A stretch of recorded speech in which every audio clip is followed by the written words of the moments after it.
Supreme court ભ્રામક જાહેર ખબરના કેસમાં આખરી ઝાટકણી કાઢ્યા બાદ પતંજલિ બાબા રામદેવ અને બાલકૃષ્ણએ વધુ એક માફીનામું છપાવ્યું છે. તેઓ કોર્ટ પાસે બિનશરતી માફી માંગી છે. પતંજલિ પર અખબારોમાં જાહેરાતો આપીને એલોપેથી વિરુદ્ધ નકારાત્મક પ્રચાર કરવાનો આરોપ છે. હાલ આ કેસ સુપ્રીમ કોર્ટમાં સુનાવણી પર છે.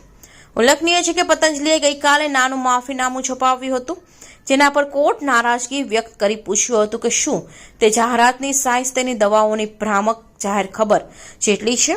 ત્યારબાદ આ મોટી જાહેર ખબર આપી સાર્વજનિક માફી માંગવામાં આવી છે. સુપ્રીમ કોર્ટ રામદેવ અને બાલકૃષ્ણને 30 એપ્રિલ કોર્ટમાં હાજર થવા હુકમ કર્યો હતો.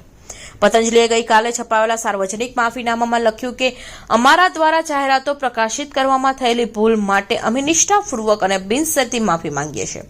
આવી ભૂલ કરી નહીં થાય. અમે સુપ્રીમ કોર્ટના નિર્દેશોનું સાવધાની સાથે પાલન કરવાનું વચન આપીએ છીએ.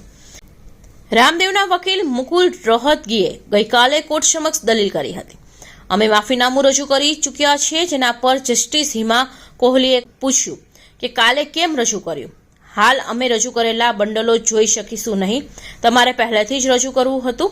જ્યારે જસ્ટિસ અમાનુલ્લા માફીનામું કયા પ્રકાશિત થયું છે તેના જવાબમાં રોહિતગીએ જણાવ્યું હતું કે 67 અખબારોમાં પ્રકાશિત કરવામાં આવ્યું છે, જેના પર ₹10 લાખનો ખર્ચ કરવામાં આવ્યો છે. બાદમાં કોહલીએ પૂછ્યું કે તમારી ભ્રામક જાહેરાતોની સાઇઝમાં જ માફીનામું પ્રકાશિત કર્યું હતું, તો તેનો જવાબ રોહિતગીને ન આપ્યો હતો.